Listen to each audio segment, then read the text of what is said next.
আসসালামু আলাইকুম, স্বাগত জানাচ্ছি চ্যানেল আই সংবাদে। আমি রিদিতা রেজা। শুরুতে জানিয়ে দিচ্ছি ফ্রেশ প্রিমিয়ামটি সংবাদ শিরোনাম।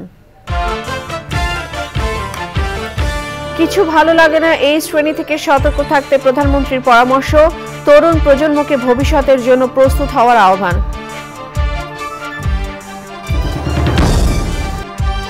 আইনের সংস্কার এনে 5 ধাপে জাতীয় নির্বাচন করতে চায় ইসি, সরকারি দলের আধিপত্যের কারণে সংসদ অকার্যকর বলেছে টিআইবি।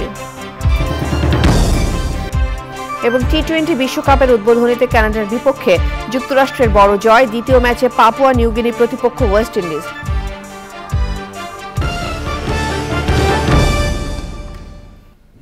সংবাদ শিরোনামগুলো জানাচ্ছিলাম। এখনকার এই সংবাদ আয়োজন একই সঙ্গে চ্যানেলের ইউটিউব চ্যানেল এবং চ্যানেলের ওটিটি প্ল্যাটফর্ম স্ক্রিনে লাইভ স্ট্রিম হচ্ছে। বাংলাদেশে কিছু ভালো লাগে না নামে একটি শ্রেণী আছে, তাদের থেকে সতর্ক থাকার পরামর্শ দিয়েছেন প্রধানমন্ত্রী শেখ হাসিনা। আমার দেখা বঙ্গবন্ধু শীর্ষক ভিডিওচিত্র নির্মাতাদের পুরস্কার বিতরণী অনুষ্ঠানে প্রধানমন্ত্রী ইতিহাস থেকে শিক্ষা নিয়ে তরুণ প্রজন্মকে ভবিষ্যতের জন্য প্রস্তুত হতে বলেছেন। মিরাজু শেখের রিপোর্ট। বাঙালির অভিসংবাদিত নেতা জাতির পিতা বঙ্গবন্ধু শেখ মুজিবুর রহমানের সংগ্রামী জীবনচিত্র নিয়ে আমার দেখা বঙ্গবন্ধু শীর্ষক 1 মিনিট ব্যাপ্তির ভিডিওচিত্র নির্মাণ করেছে দেশের একঝাঁক তরুণ। প্রধানমন্ত্রী সরকারি বাসভবন গণভবনে অনুষ্ঠানে জাতীয় পর্যায়ে প্রতিযোগিতায় অংশ নেয়া বিজয়ীদের হাতে পুরস্কার তুলে দেন প্রধানমন্ত্রী শেখ হাসিনা। বাংলাদেশ সৃষ্টির ইতিহাসে বঙ্গবন্ধুর অবদান তুলে ধরে প্রধানমন্ত্রী বলেন, তার পথ ধরেই আধুনিক রাষ্ট্র গড়ার কাজ করছে সরকার। সেই আধুনিক রাষ্ট্র গড়ার কারিগর হিসেবে আজকের শিশু ও তরুণদের তৈরি হতে বলেছেন বঙ্গবন্ধু কন্যা। যে ইতিহাস বিকৃত করা হয়েছিল, সেই ইতিহাস বিকৃতি আজকে আস্তে আস্তে মুছে গেছে, এখন সঠিক তথ্যটা চলে আসছে। আর আমার খুব ভালো লেগেছে যে আমাদের এই যে ছোট্ট ছেলে মেয়ে সোনামণি, তোমরা আজকে নতুন প্রজন্ম, তোমরা একদিন এই দেশকে এগিয়ে নিয়ে যাবে, কিন্তু সেটা করতে হলে একটা আদর্শ লাগে। ইতিহাস থেকে আমাদের শিক্ষা নিতে হবে, কিন্তু আগামী দিনের পথ চলা আমাদেরকে খুঁজে বের করে আমরা যেন আরও সুন্দরভাবে বিশ্বের সাথে তাল মিলে কীভাবে দেশকে এগিয়ে নিয়ে যেতে পারি, সেইভাবে কিন্তু নিজেদেরকে প্রস্তুত করতে হবে। এবং শিক্ষার দিকে আসলে শিক্ষা ছাড়া কখনো এটা সম্ভব না। শিক্ষা ছাড়া কোনো দিন একটা জাতিকে দারিদ্র্যমুক্ত করা যায় না। শিক্ষাই হচ্ছে সবথেকে বড় অর্জন। সেটাই আমি বলবো যে ইতিহাস থেকে শিক্ষা নিয়ে ভবিষ্যতের জন্য নিজেদেরকে তৈরি করতে হবে। এখন যুগ হচ্ছে প্রযুক্তির যুগ, বিজ্ঞানের যুগ, জ্ঞানের যুগ। সরকারের এত উন্নয়নের পরও যারা সমালোচনা করে তাদের থেকে সতর্ক থাকতে বললেন সরকার প্রধান।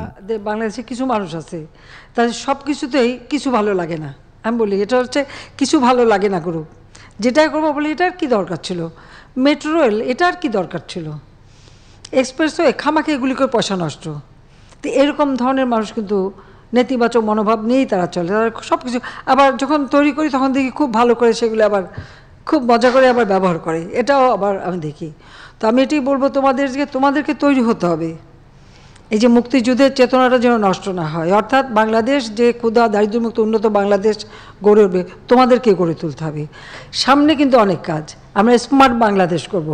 তো তোমরাই হবে সেই স্মার্ট বাংলাদেশের মূল সৈনিক, তোমরাই এদেশকে গড়বে। পারবে না? বলো পারবে? সেটাই আমি চাই, কারণ তোমরা ইতিহাসটাকে যেভাবে তুলে ধরেছ, আমি সত্যি আমার চোখের পানি রাখতে পারিনি। বহির্বিশ্বসহ প্রতিবেশী দেশের সঙ্গে বন্ধুত্ব ও শান্তি বজায় রেখে দেশকে এগিয়ে নেয়ার প্রত্যয় জানান প্রধানমন্ত্রী শেখ হাসিনা। Niladri Shekhar, channel I, Dhaka. নির্বাচনী আইনে বড় ধরনের সংস্কার চায় ইসি, তাই আগামী জাতীয় সংসদ নির্বাচন কয়েক ধাপে করার পরিকল্পনার কথা জানিয়ে ইসি বলেছেন, ভোটের স্বচ্ছতা আনতে জাতীয় নির্বাচনে ইভিএম এর বিকল্প নেই। ইসির সঙ্গে বৈঠকে এই বিষয়ে একমত হয়েছে টিআইবি। তবে টিআইবির মতে সরকারি দলের একক আধিপত্যের কারণে জাতীয় সংসদ অকার্যকর। সোমা ইসলামের রিপোর্ট। দ্বাদশ জাতীয় সংসদ নির্বাচনের আগে সিইসির সঙ্গে বহুবার বৈঠকের চেষ্টা করেও ব্যর্থ টিআইবিকে এবার নিজেই আমন্ত্রণ জানালো ইসি। বেলা 11টায় টিআইবির নির্বাহী পরিচালক ডক্টর ইফতেখারুজ্জামানের নেতৃত্বে একটি প্রতিনিধি দল ইসিতে আসলে তাদের সঙ্গে প্রায় 1.5 ঘণ্টা বৈঠক করেন সিইসি।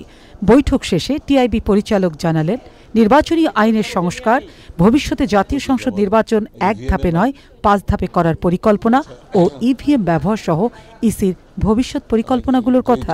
একটি প্রস্তাব প্রধান নির্বাচন কমিশনার ব্যক্তিগত করেছেন, আমাদেরও ঐকমত্য আছে বলে মনে করি। অ্যাটলিস্ট আমরা এই বিষয়টি ভাবতে পারি। সেটা হচ্ছে যে আমাদের যে নির্বাচন হয় একদিনে সারা দেশে, বিশাল একটা কর্মযজ্ঞ, সেটিকে ভেবে দেখা দরকার, যেটা সেটা না করে পর্যায়ক্রমে করা যায় কিনা। এবং প্রধান নির্বাচন কমিশনার এমনকি স্পেসিফিক্যালি বলেছেন যদি 5 দফা হয় তাহলে নির্বাচন আরও সুষ্ঠুভাবে এবং বিশেষ করে ইভিএম যদি ব্যবহার করার ক্ষেত্রে রাজনৈতিক দলগুলির ঐকমত্য থাকে তাহলে সেইটাকে ব্যবহারের মাধ্যমে সুষ্ঠু নির্বাচন, অংশগ্রহণমূলক নির্বাচন করা সম্ভব হবে বলে তাদের ধারণা। পরে সিইসি জানান আইনি সংস্কার জরুরি, তবে রাজনৈতিক ঐক্য না হলে ইসির একার পক্ষে কোনো কিছুই সম্ভব না। স্ট্যাগার্ড ইলেকশনের কথা আমরা বলেছিলাম। আমরা মনে করি যে আমাদের যে অভিজ্ঞতা, নির্বাচন কমিশন কাজের মাধ্যমে অভিজ্ঞতা অর্জন করে, আমরা যে অভিজ্ঞতাটা অর্জন করেছি আমাদের কাছে মনে হয়েছে জাতীয় নির্বাচনটাকে যদি স্ট্যাগারিং করা যায় তাহলে ম্যানেজমেন্টটা অনেক সহজ হয়ে যাবে এবং ভোট কেন্দ্রগুলোকে অধিক সংখ্যক ফোর্সেস মোবিলাইজ করা, ডিপ্লয় করা সহজ হবে, মনিটরিংটা সহজ হবে, অধিক সংখ্যক পোলিং পার্সোনেল আমরা দিতে পারবো, সেদিক থেকে কিছুটা সহজ হবে। ইসির ভবিষ্যৎ পরিকল্পনাগুলো বাস্তবায়ন ও জনমত তৈরিতে টিআইবির কার্যকর ভূমিকা চেয়েছেন CEC. Soma Islam, channel I, Dhaka. Newcare টি20 ওয়ার্ল্ড কাপ ক্রিকেট আপডেট।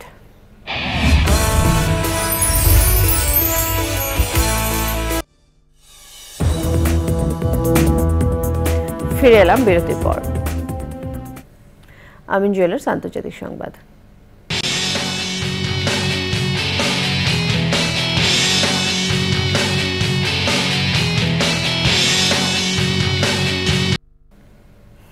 ভারতের লোকসভা নির্বাচনে প্রধানমন্ত্রী নরেন্দ্র মোদীর নেতৃত্বাধীন এনডিএ জোট আবারও জয় পেতে যাচ্ছে বলে বুথ ফেরত জরিপে আভাস দেওয়া হয়েছে। ভারতে 1.5 মাস ধরে চলা নির্বাচনের 7ম ও শেষ দফার ভোট গ্রহণ শনিবার শেষ হবার পরে গণমাধ্যমে বুথ ফেরত জরিপ প্রকাশ করা হয়। 12টি বুথ ফেরত জরিপ অনুযায়ী 543 আসনের মধ্যে ক্ষমতাসীন বিজেপি নেতৃত্বাধীন এনডিএ জোট 365টি আসনে জয়ী হতে পারে। ভারতের সরকার গঠনের জন্য প্রয়োজন হয় 272টি আসন। বুথ ফেরত জরিপের ফলে টানা তৃতীয়বারের মতো ক্ষমতায় যাচ্ছেন নরেন্দ্র মোদী। মঙ্গলবার লোকসভা নির্বাচনের ফলাফল ঘোষণা করা হবে। কৃষি সংবাদ।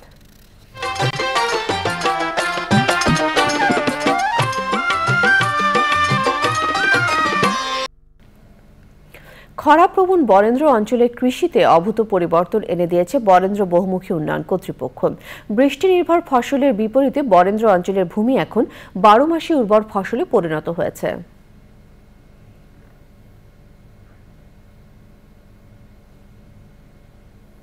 প্রকৃতি সংবাদ।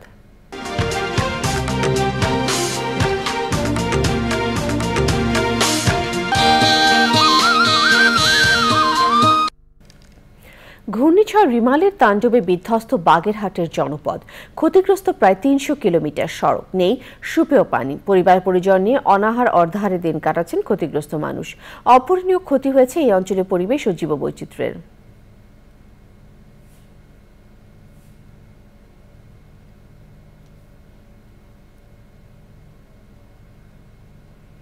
এক্সিম ব্যাংক বাণিজ্য সংবাদ।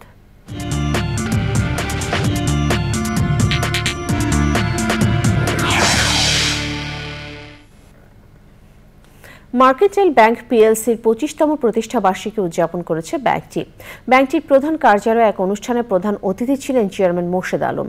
উপস্থিত ছিলেন ব্যাংকটির ব্যবস্থাপনা পরিচালক কামরুল ইসলাম চৌধুরী, ভাইস চেয়ারম্যান আলহাজ আকরাম হোসেন আব্দুল হান্নান, নির্বাহী কমিটির chairman M A Khan Belal, risk management কমিটির chairman Anwarul Haque, mercantile bank securities লিমিটেডের chairman ASM Firoz Alam, mercantile exchange house UK লিমিটেডের চেয়ারম্যান এম আমানুল্লাহ, পরিচালক আলহাজ মোশাররফ হোসেন ও মোহাম্মদ আব্দুল আওয়াল সহ ব্যাংকের ঊর্ধ্বতন কর্মকর্তা। আবারও বিরতি নিচ্ছে, ফিরে এসে যা দেখবেন। ভিনিসিয়াস ও কারভাহালের গোলে ডর্টমুন্ডকে হারিয়ে ইউরোপ সেরা রিয়াল মাদ্রিদ, চ্যাম্পিয়ন্স লিগের 15তম শিরোপা জয়ের রেকর্ড।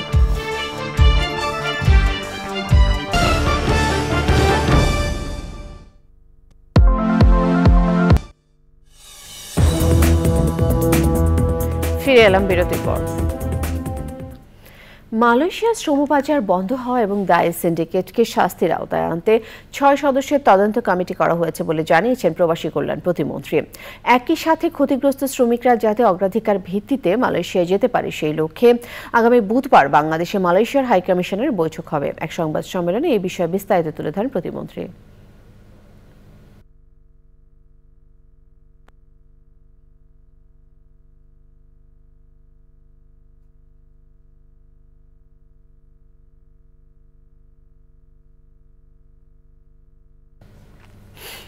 ডেঙ্গু চিকিৎসার জন্য ঔষধ, স্যালাইন সহ হাসপাতালে সার্বিক প্রস্তুতি রাখা হয়েছে দাবি করে স্বাস্থ্যমন্ত্রী সামন্তলাল সেন বলেছেন, অ্যাডিস মশা ঠেকাতে না পারলে চিকিৎসার প্রস্তুতি নিয়ে কোনো লাভ হবে না।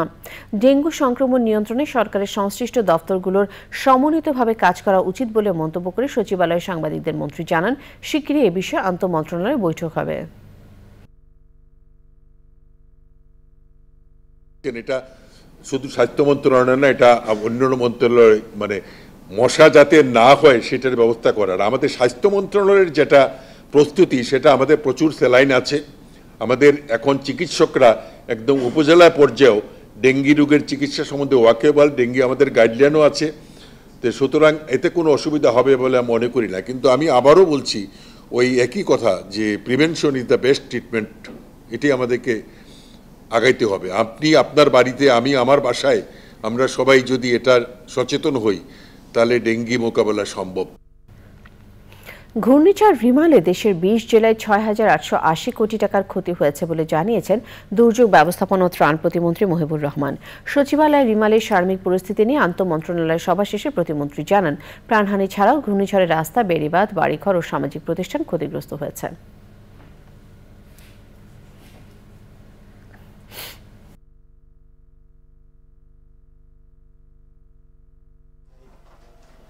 ইন্টারমিনিস্ট্রের সবাই আমরা সিদ্ধান্ত নিয়েছি যে এই সপ্তাহের মধ্যে আমরা ক্ষয়ক্ষতির সমস্ত হিসাব পূর্ণাঙ্গ করে আগামী 9 তারিখ আরেকটি ইন্টারমিনিস্ট্রেট করে সেটাকে অনুমোদন করে আমরা মাননীয় প্রধানমন্ত্রীর হাতে সমস্ত বাংলাদেশের বিভক্ত মন্ত্রণালয় যে ক্ষয়ক্ষতি হয়েছে সেটা তার হাতে, মাননীয় প্রধানমন্ত্রীর হাতে দিব। কারণ আপনারা জানেন মাননীয় প্রধানমন্ত্রী ইতিমধ্যে নির্দেশনা দিয়েছেন যে রিমালের ক্ষতিগ্রস্ত মানুষের পাশে দাঁড়ানোর জন্য। খেলার খবর।